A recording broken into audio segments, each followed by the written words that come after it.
ஒரு வேளை நான் உங்கள் வாழ்க்கையில் வராமல் இருந்தது தான் நீங்கள் உங்கள் அப்பா அம்மா கூட ரொம்ப சந்தோஷமாக இருந்திருப்பீங்க.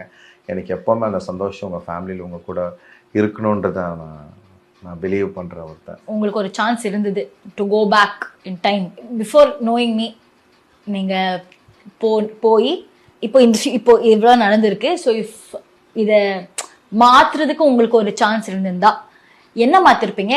எதை மாற்றிருப்பீங்க? எதுக்காக மாற்றிருப்பீங்க? இல்லைங்க, ஆங்கரிங்க்கு போட்டி அதிகமாயிட்டு இருக்கு.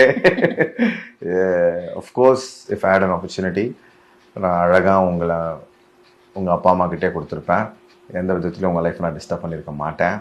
என் வாழ்க்கையில் வர்றதை நானே ஃபேஸ் பண்ணிட்டு இருப்பேன். ஏன்னா இவ்வளோ நாள் ஆகிட்டு இவ்வளோ ஒரு அட்வென்ச்சரஸான லைஃப்பை வாழ்கிறதுக்கு, இவ்வளோ ஒரு சுவாரஸ்யங்கள் கலந்த, இவ்வளோ பிரச்சனைகள் கலந்த, போராட்டங்கள் கலந்த, இன்னல்கள் கலந்த ஒரு வாழ்க்கையை நான் வாழ்ந்துட்டுருக்கேன்னும் போது எனக்கு அது ஓகே. பட் இவ்வளோ அழகாக அற்புதமாக இருந்த உங்களோட 3 பேருக்கு உண்டான இந்த ஒரு உலகத்தில் என்னால் நிறைய பிரச்சனைகள் ஆயிருந்துச்சு. ஸோ ஒரு வேளை நான் உங்கள் வாழ்க்கையில் வராமல் இருந்தது தான் நீங்கள் உங்கள் அப்பா அம்மா கூட ரொம்ப சந்தோஷமாக இருந்திருப்பீங்க. எனக்கு எப்போவுமே அந்த சந்தோஷம் உங்கள் ஃபேமிலியில் உங்கள் கூட இருக்கணுன்றதை நான் பிலீவ் பண்ணுற ஒருத்தன்.